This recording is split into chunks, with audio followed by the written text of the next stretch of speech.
नारी मन कैसे समझाएं। क्या हुआ राकेश, तुमने अपनी वाइफ को वैलेंटाइन डे पर गुलाब का फूल दिया तभी वह खुश नहीं हुई क्या?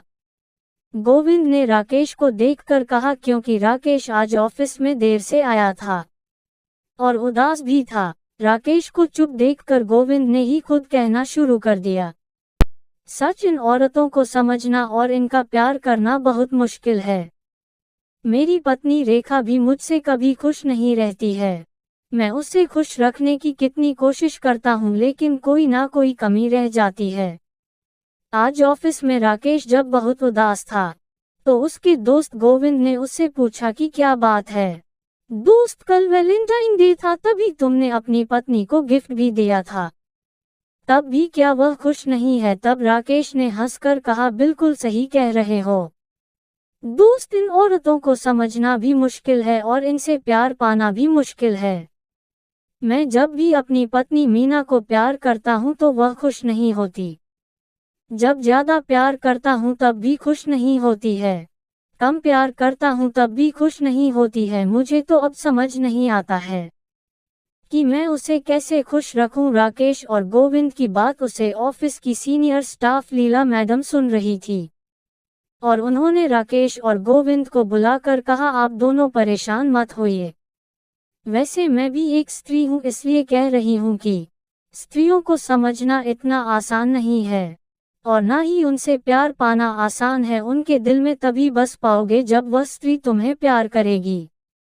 बिना प्यार के कोई भी स्त्री किसी भी पुरुष के लिए समर्पित नहीं होती है। राकेश ने कहा कि मैं तो उसे कीमती गिफ्ट देता हूँ तब भी खुश नहीं होती।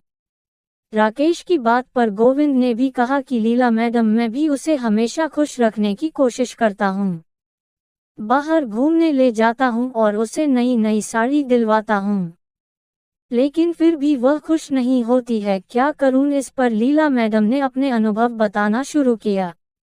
आप औरत से प्रेम में अगर आप ये उम्मीद करते हैं कि वो आपसे पूरी तरह खुश है तो आप नादानी में हैं। ये औरत के मूल में ही नहीं है। अगर आप बहुत ज्यादा केयर करते हैं तो उससे भी ऊब जाएगी। अगर आप बहुत उग्र हैं तो वो उससे भी बिदक जाएगी। अगर आप बहुत ज्यादा विनम्र हैं तो वो उससे भी चिढ़ जाएगी। अगर आप उससे बहुत ज्यादा बात करते हैं तो वो आपको टेक इट फॉर ग्रांटेड लेने लगेगी। अगर आप उससे बहुत कम बात करते हैं तो वो मान लेगी कि आपका चक्कर कहीं और चल रहा है। यानी आप कुछ भी कर लीजिए, वो संतुष्ट नहीं हो सकती। ये उसका स्वभाव है। वो एक ऐसा डेडली कॉम्बिनेशन खोजती है जो बना ही ना हो, बन ही न सकता हो। ठीक वैसे ही जैसे कपड़ा खरीदने जाती है तो कहती कि इसी कलर में कोई दूसरा डिजाइन दिखाओ, इसी डिजाइन में कोई दूसरा कलर दिखाओ। कपड़े का गट्ठर लगा देती है। बहुत परिश्रम के बाद एक पसंद आ भी गया तो भी संतुष्ट नहीं हो सकती। आखिरी तक सोचती है कि इसमें ये डिजाइन ऐसे होता तो परफेक्ट होता। इन सब के बावजूद एक बहुत बड़ी खूबी भी है, औरत के अंदर एक बार उसे कुछ पसंद आ गया तो उसे आखिरी दम तक सजो के रखती है। वो चाहे रिश्ते हो या चूड़ी, रंग उतर जाएगा, चमक खत्म हो जाएगी, पर खुद से जुदा नहीं करेगी।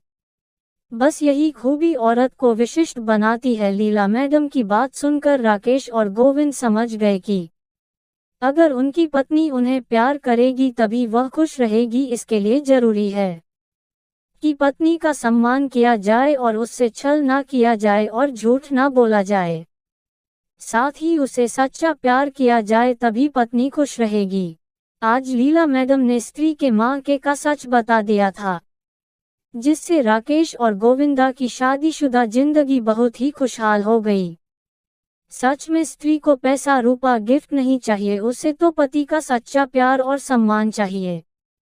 जिस घर में स्त्री का सम्मान होता है उसे घर में हमेशा खुशियां रहती है और उसे घर में ही देवी का वास होता है।